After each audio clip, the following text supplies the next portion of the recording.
Hola, wingnut. So, since we leave for Mahahul in just a few days, I wanted to talk about some things I have learned being here in Cancun. The first of which is I have learned to set better boundaries. If you need to learn to set boundaries, come to the Yucatan.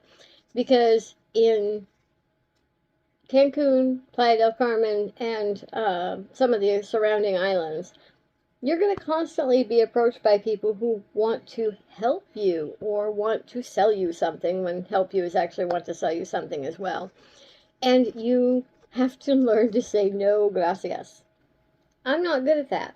Well, I wasn't very good at that. I have gotten much better at it. It's one of the things that Cancun helped me learn. For instance, we were at Walmart the other day shopping, and as we were checking out, and John was at the end of the counter bagging the stuff, when he got done bagging, I was still paying, and the guy from the tour booth across the way walked over and, Hola, how are you? It's good to see you. Welcome to Walmart. And John, because the guy had a Walmart shirt on, didn't think anything of it and was very friendly back at him. Hi, how are you? I'm doing well. And that was it. That's all it took. And the guy started trying to sell to him stuff that we don't want, that we don't need, and he pushed, and they'll push, no matter how many, you'll say no, no thank you, no gracias, and they'll push and push and push until you get very firm. And so when I got done paying, I walked over and said, I heard him say no, we're good, thank you. John had just said, we've already been on that one, and the guy looked at him and went, when? Excuse me? So anger went through my brain, but I was good. I said, no, no, no, no. We said no, we're good, thank you, have a nice day. And John and I started walking away. And he made a comment, but it is what it is. Sometimes that'll happen because they're very aggressive sometimes when they sell. Now today, some guy walked over and said, hey, are you looking for the big market? And we said, no, thank you. And he said, okay, have a good day. And that was fantastic. Absolutely wonderful. That doesn't happen that way often. One of the other things I have started doing is we walk every day. If you're going to be here for an extended period of time, they're going to come out of these booths every single day, if you're walking past them every day, and say the same thing, trying to get you to buy something. What I did was turn around and introduce myself to them. My favorite person on our walk now is Paco. He's at one of the sales booths for the tours. And he every day was asking, hey, want to buy this tour or whatever, and doing his spiel, not realizing that it was the same people, I don't even think. So we turned around, and I walked back to him and said, hi, my name's Tracy, what's your name? And he went, hola, me llamo Paco. And I said, it's very nice to meet you, Paco. And he said, Tracy, like Dick Tracy. And I said, yeah, okay. And then he stopped selling to us. Every day that we walk past him, we say, hola, Paco. And he says, hola, ¿cómo estás? Or something to that effect. How you doing? What's up? And he doesn't sell to us anymore. There's another one along the walk that we never actually learned his name, but he started recognizing our face because I would always turn around and say, hi, how are you today? Make your face known so that they realize that you're not just a random person, you're someone that's there, that's a part of their world, and they'll stop trying to sell so much to you. Because of how we did this and how little we have, and that we didn't take everything out of our suitcases, we've learned that we can live with even less than what we thought we could. So we're hoping to cut down before we head out again. Because the things that you think you need, you don't always really need. And I've also learned that some of the things that we worry about all the time and stress over, really, they're not worth worrying about and stressing over. So that's my thoughts on that. I also want to add some phrases to not get pulled in by. When you're shopping in places like Market 28 or Fifth Avenue in Playa del Carmen, you're going to be approached. You're going to be hollered to.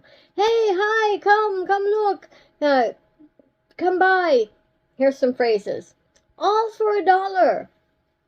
It's never all $1. There's probably not anything in the booth that's $1. Hey, I remember you from the hotel. Come on, come, I want to show you something. They don't know you from the hotel. That's a phrase that you hear a lot of them using. So don't fall into that one. Another good one is, I want you to come see the dream catchers that I have. And you'll go to their shop to see the dream catchers, and there's like 4 hanging outside, and it's a jewelry store. Most of the tours that you'll go on, they're going to take you either through a shop when you first get there, or they're going to take you outside of a shop when you first get there. So that and it's almost always a jewelry shop. I don't know why, but it usually is. On the way back from Piste, we were on the Orient bus, and the bus driver would stop and let people on to sell foods, to sell some more fruits. The lady got on and sold some sandwiches that were really, really good. And they were cheap. The sandwiches, we got 2 sandwiches for, I think it was 30 pesos. There was a fruit thing that you could have gotten. It was like an icy fruit thing, and they were like 15 pesos each, just like the sandwiches. There was all kinds of different people that got on. There was probably 4, maybe 5 on the way back from Piste that did that. And I thought that was really neat. ¿Cuánto cuesta? Means, how much is that? Ask them. They'll tell you. And if you don't like the price, there's another thing. If you don't like the price, you can always say no. There's another thing, though. In the markets, and most, not all shops, but like most shops, especially if they don't have prices posted, if you ask them how much it is, and they give you a price, don't take the first price. Unlike the US, unless it's got a marked price on it, they're not looking for that much. So you can always say, let's say they say, oh, 600 pesos. You can say, no, 200 pesos. They're going to go, oh, no, I can't do it for that price. 400. Maybe. They might say 450, they might say 500. Tell them 300. Always go to the halfway mark.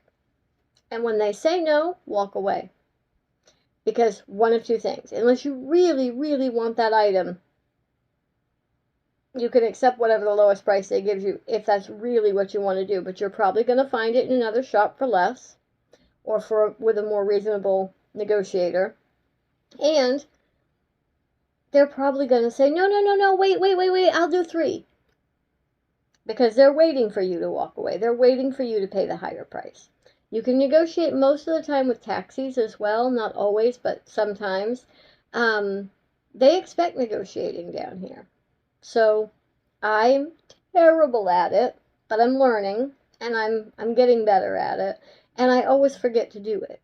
But I'm trying. Tipping. When the people who bag your groceries, if they bag your groceries, they usually don't get paid. They live off tips. So make sure you tip them. And if it's just 10 pesos for bagging your groceries. There's other places that you're gonna see things like that. I've heard some people will tip people that open doors, some won't. You'll find sometimes at some of the stores, people will open doors for you. One of the banks, there's a lady that opens the door for you. You can pick and choose with that. Some people choose not to tip them, but they are doing it for tips. Also, in the US, most of the time our convenience stores cost more than our regular stores. It's not like that down here. The convenience stores aren't really convenience stores, they're mini marts, and they're not high, they don't cost more. Like the OXXO that's up around the corner does not cost more than the Superaki that's down around the other corner, which does not cost more than the Walmart. So they're all right around the same prices. You'll see some variation between Chedraui and Soriana or Walmart, but not big differences. And the smaller stores are no different than most of the bigger stores. Oh, that being said, every store is going to have different stuff. So things you like, you might you can find almost everything at the Super Soriana. But if you're like shopping at the local places, the Superaki has different stuff, different food items and different things than I get at the OXXO. I can't get forks at the Superaki, but I can get it at the OXXO. And both of them have different things than some of the stuff at Walmart, and Walmart carries different things than both of them.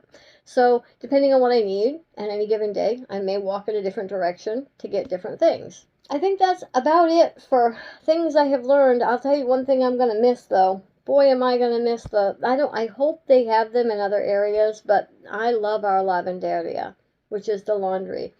uh, where you drop it off, they do the laundry, you pick it up, it's all folded and it smells wonderful, and oh my god, it's awesome. I love it.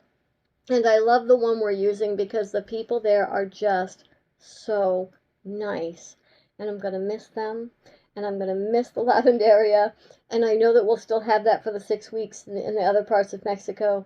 But I'm hoping, and I don't know if they have that when we get to Central America. So if they don't, that's one thing I'll definitely miss.